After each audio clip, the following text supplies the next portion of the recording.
is what happens in the Exodus? What's the first of all, let's go back. Who does God choose to take the people of Israel out of slavery? An assimilated Jew. Assimilated Jew. Okay. But what kind? Assimilated in which way? A sovereign, a prince. A sovereign. He's the only person who has actually had no experience with not having sovereignty. Right. He's the only person who's comfortable with sovereignty. He knows about power. If anything about Moses' conversations with Pharaoh is Dan understands something about power. And he gets the people of the children of Israel out of bondage. And what's the first thing they do when they say to him? We don't like this. This is problematic for us. Yet, back in Egypt, it was hot, and you had to make bricks, and people, climbing up those pyramids, and you got, the straw and the whole thing. Every once in a while, someone beats you, and someone wanted to come around and, kill your firstborn. But the idea is, the great thing is you never had to make a sovereign decision in your life. Because we know what we have, and we don't know what it's going to be. And you know what it's going to be. It's the essence of sovereignty. It's the essence of responsibility. And they said, well, take us back. It's better. At least we know what we're up against. They're bringing us back. So the tension, the debate over whether to accept sovereign responsibility is built into the creational story of the Jewish people. And even 40 years later, after going through the desert, and they send spies into the land, we read about this some Shabbatot ago, when Joshua sends spies into the land, and they come back and make this report that there are giants there, and there are grasshoppers, not so good, there's inflation. All right. They come back, and there are people among the children of Israel who say, listen, in the desert we can be pure. We don't have to have the responsibility of dealing with this civilized mess. Let's just stay out in the desert. And so that tension is there. Even going into the land and assuming that responsibility is problematic. Now you can look at the Tanakh. The entire history of the Tanakh is a history of a people grappling with statehood, with the exigencies and the requisites of statehood. There's a way of looking at the Tanakh that it is very similar to some of the ancient steles that archaeologists dig up, and it has the language of a treaty between a sovereign and a people. Very similar. Basically, the ancient sovereign would say to a people, listen, you're my subject people. I got to deal with you. You're going to obey my laws, and you're not going to obey the laws of any other kings. And as long as you obey my laws and don't obey the laws of other kings, we're going to be cool. We're going to be fine. But the minute you turn away from me and make a treaty with another king, I'm going to crush you. That sound familiar to anybody? All right, so basically, here is a people which is coming into a relationship with God, but as a polity. Not just a people, but as a polity. As a polity that has to engage in diplomacy. Masam-Matan. First with God. Certainly there's a lot of Masam-Matan going on with God. And later, as it comes into this land and creates a state, it has to assume state responsibilities, and it's always a problem. This is one of the major themes of the Bible. How to deal with this. What happens in the book of Samuel? What's the major tension in the book of Samuel? Between kings.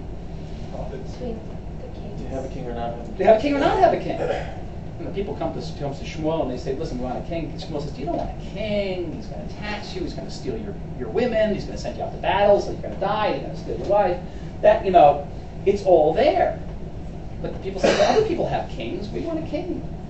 And they get a king. And the king's indeed very, very problematic. We go on for the next couple of years talking about how problematic kings are.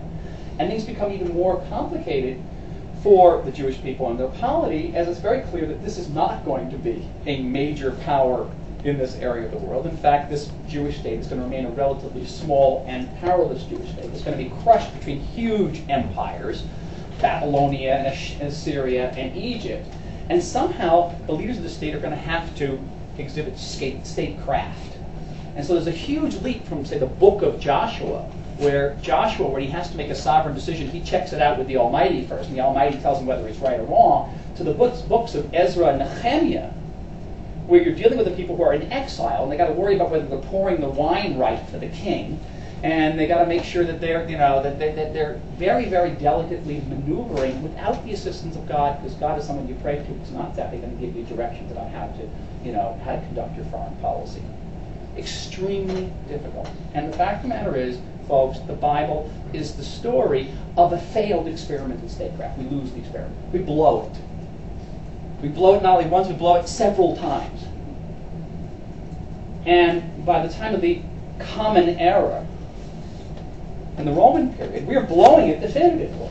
We are picking a fight not just with, with the Edomites, all right, or the Amorites. We, in our infinite state wisdom, we pick a fight with the greatest empire in human history. Right? We pick a fight with the Romans. Wrong. Bad idea. And the Romans whoop us. They destroy our temple. 50 years later, they actually destroy the name of our country. They take it, they make it into Palestina, saying it's really the country of the Philistines. They plow our capital into the earth and put a Roman temple up on the Temple Mount. That's it. We are in exile. We have tried to deal with state power, and we haven't succeeded. We have been on the receiving end of state power, and as they say in ancient Hebrew, lo naim. Lo naim, to be on the receiving end of state power. And the exile begins. And the exile begins as the exile develops an interesting relationship to power. What is the Bible, the Tanakh now? How does the Tanakh define a hero? Mihu hagibor in the Tanakh. That's later. Yeah, it's not enough. Okay. Oh, sorry. Roman. Maybe someone who trusts in Huh? God. Hmm? Maybe someone who trusts in God. Who are biblical heroes? I think it's Right. one Huh? who masters himself, right? Well, that's Later. that's a rabbinic. Like Samson. Oh, sorry. Sorry. One who masters himself is the Talmudic. Is it Right. Talmud? Yeah, that's the one. Right. It's also Getting Torah. a little ahead of your time. I'm talking about the hero in the Bible is someone like Shimshon. Someone who picks up an ass's jaw and goes and literally knocks the head off or other parts of their body. Off of someone's building. David is a warrior, a person with a sword, a person who dances half naked when they're bringing the Ark of the Covenant up to Jerusalem. Gets drunk. All right, we're talking about serious heroes here. And the guys don't change their socks every week. These are tough guys. Post-exilic. Exilic Judaism develops a different concept of heroism. It's a heroism that has been moved, that has been internalized.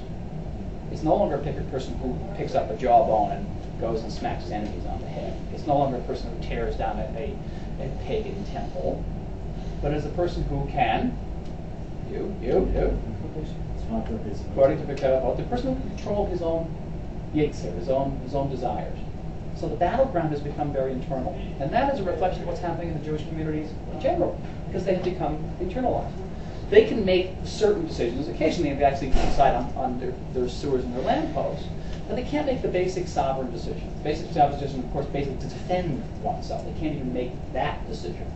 And the Jewish state, the model of Jewish statecraft over the next 1,800 years is the model of shtadlanut, where a member of the Jewish community, usually a prominent businessman or a doctor, will go into the court of the king and beg. Like Woody Allen used to say, I practice, Jewish martial arts. I get down on my hands and knees and I beg.